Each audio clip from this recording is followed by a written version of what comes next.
Nah, Mr. Produce. Mo ṣe tán mo fẹ́ wọ́n gbọ́dọ̀ fẹ́ lágídí ọmọ. Olómọdé ọmọ náà jà. Olómọdé ọmọ náà jà. Ọmọ lágídí ọmọ náà dò. Nítorí pé ẹkún méjì lórí rẹ́rẹ́. Ẹja méjì àbìrẹ̀ gbàdà. Ẹ̀yìnlá méjì tó ti wò ṣòṣùkà. Àgbo méjì tó bá mú rẹ̀ dẹ́rẹ́dẹ́. Ẹyẹ méjì àbìwò gàǹgà. Ajagunna lọ́mọ. Ajagunna lọ́mọ. Ẹ̀ràǹdẹ̀dẹ̀ gbogbo lẹ̀kílẹ̀. Ajá tó bá wòrò tó tóbi ló pọ̀ kó lórí kù. Tí kú bá wọ ẹlẹ́gẹ̀gà ló pọ̀ ọmọ ẹlẹ́gà. Jálọ̀tù jálọ̀tì ní sọmọdún kó dáyé. Ọkọ̀ ni wọ́n pè. Ọkọ̀ ni mo pè ó yá sá kíjokíjo wọlé mọ́dé ara kò. Gbogbo ẹ̀yà alágbára ayé. Ṣé wò ó pé tẹ bá ti lówó lọ́wọ́ ẹ lè ṣe tálákà bó ṣe wù yí. Eléyìí yóò kọ́ yín lọ́gbọ́n. Ilé yìí lójú ẹ̀mí yín ni yóò ti lọ. Bẹ́ẹ̀ ni.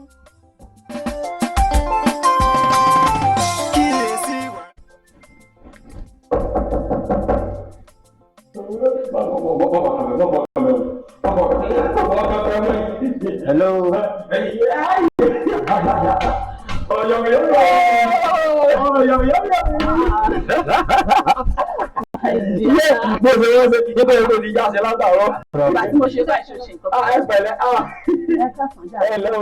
Ẹ̀yin mo ní tá lẹ́yìn o.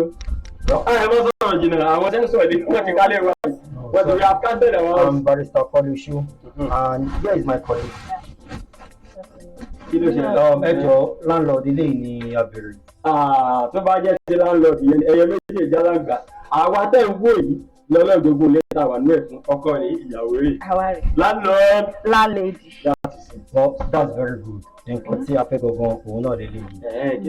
Ẹ jọ nípa ilé yìí ni cause issue kan wà lórí ilé yìí for like 7 years ago láàrin ìpínlẹ̀ Ògùn àti ti Ọ̀ṣun. So nítorí issue yẹn la ṣe wà ní bíbá ìlú ni. Ìpínlẹ̀ Ògùn Ọ̀ṣun ó ṣe àpapọ̀ mọ́ Ọ̀ṣun lèmi Ògùn lẹ́ẹ̀mí tó wà tèmi pẹ̀lú òun o kí ló wà kí la rí gbọ́. Well, very good. Yẹn náà dá. Cause government ti send order láti òkè wáyé pé ẹnì kan kò gbọdọ̀ kọ́ ilé sí orílẹ̀ yìí láti bí ọdún méje sí ẹ̀yìn. So quite unfortunate for you. Ilé yín wà níbí báyìí. Intense o kíláàsì mi mọ́. Ẹ sọ pé tí o bá clear sí gọ́ọ̀mẹ̀ntì yìí sọ pé you have the right to check this. Kí ni báwo tó wà bí eléyìí? Sí ọ̀pọ̀ eléyìí òun nìyẹn.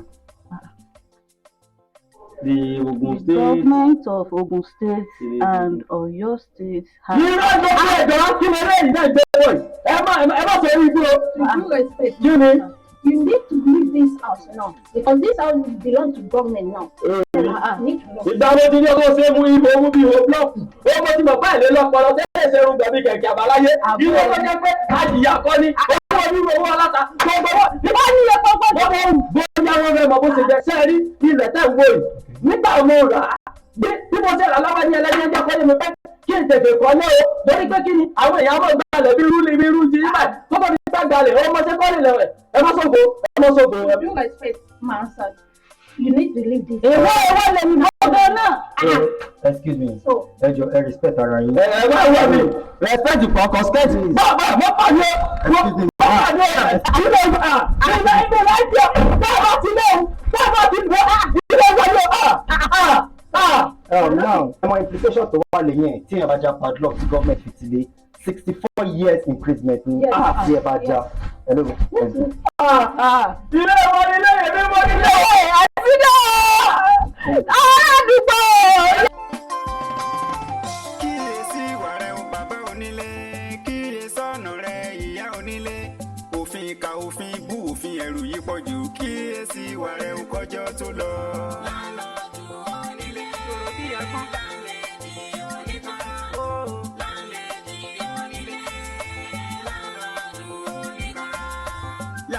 Láńlẹ́dì onílé, kí ni ìpìlẹ̀ ilé rẹ̀ ò ṣẹlẹ̀ sọ fún ayé? Kí ni ìpìlẹ̀ ilé rẹ̀ ò ṣẹlẹ̀ sọ fún wa? Ṣé ń ṣògo ayálégbé lẹ fi ń fẹ́lá? Láńlọ́dù láńlẹ́dì kẹ́ máa rántí pọ́ lọ́rùn ọba ló máa ṣẹ̀san. Láńlọ́dù onílé, láńlẹ́dì oníta, láńlẹ́dì onílé.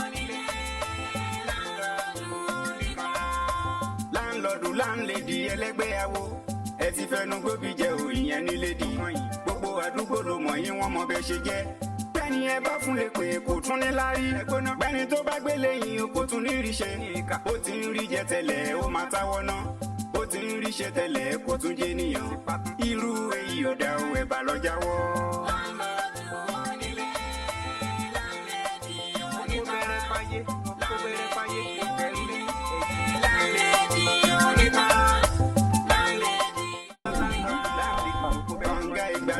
Tí o gbẹ́ sílé ṣé kì í ṣògo ẹni ò lè fi mú jẹ kànga ìgbàlódé. Tá bá ní bọ̀bọ̀ yìí ó soríire láyé bí ò lè gbà.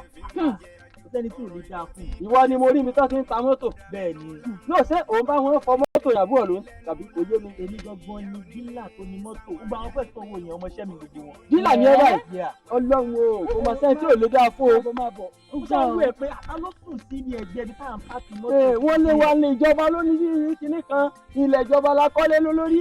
Ìgbà kan wo kan lọ́pṣọ̀n ju pé ká fi a single drop of aṣọ báyìí wọ́n jẹ́ ká mú. Gbèlè bá wọ́n lórí ìyàwó mi, Ọlọ́run ló ní kó wà lórí wọ́yà ta. Ayé tá a wà yìí gbogbo tí ẹ̀dá bá ti ṣe ẹ̀dá sábà ti tọ́ lọ́hùn fún un. Ìwà ẹ̀dá dẹ̀kẹ̀rẹ̀ ó padà máa ń ṣe ẹ̀sán rẹ fẹ́ dà. Òótọ́ ni òótọ́ ni. Ẹ jẹ́ ká máa wùwà rẹ. Ìwà rẹ ló gbé mi dé kò sí mi wà lénìí. Ẹsẹ̀ ẹ̀ ń lé mi òwú wa. Ara ilé tí mo kọ́ fún bọ́dà mi lélẹ̀. Ṣé lè yá àbítẹ́yìn? Ní ebi báyìí àbí ṣe ṣọ́ọ̀bù mi ilé tẹ̀yìn yẹn pẹ̀lú mọ́tò yẹn ni mo ṣe gbogbo ẹ̀ fún bọ́dà mi.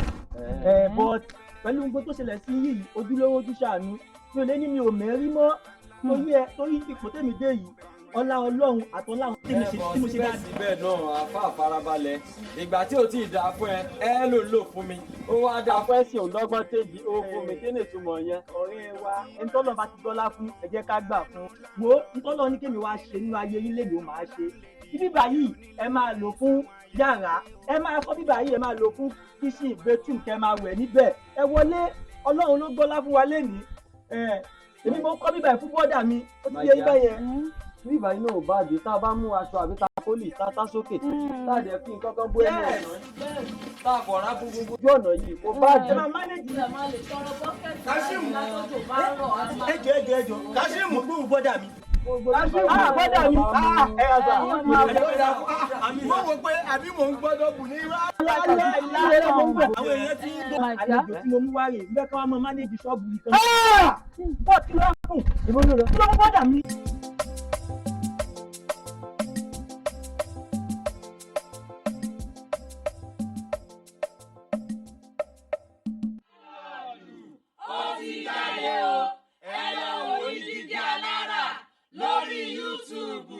My name is Sheun Adeoye, Content Development Manager, Jigi Alara TV.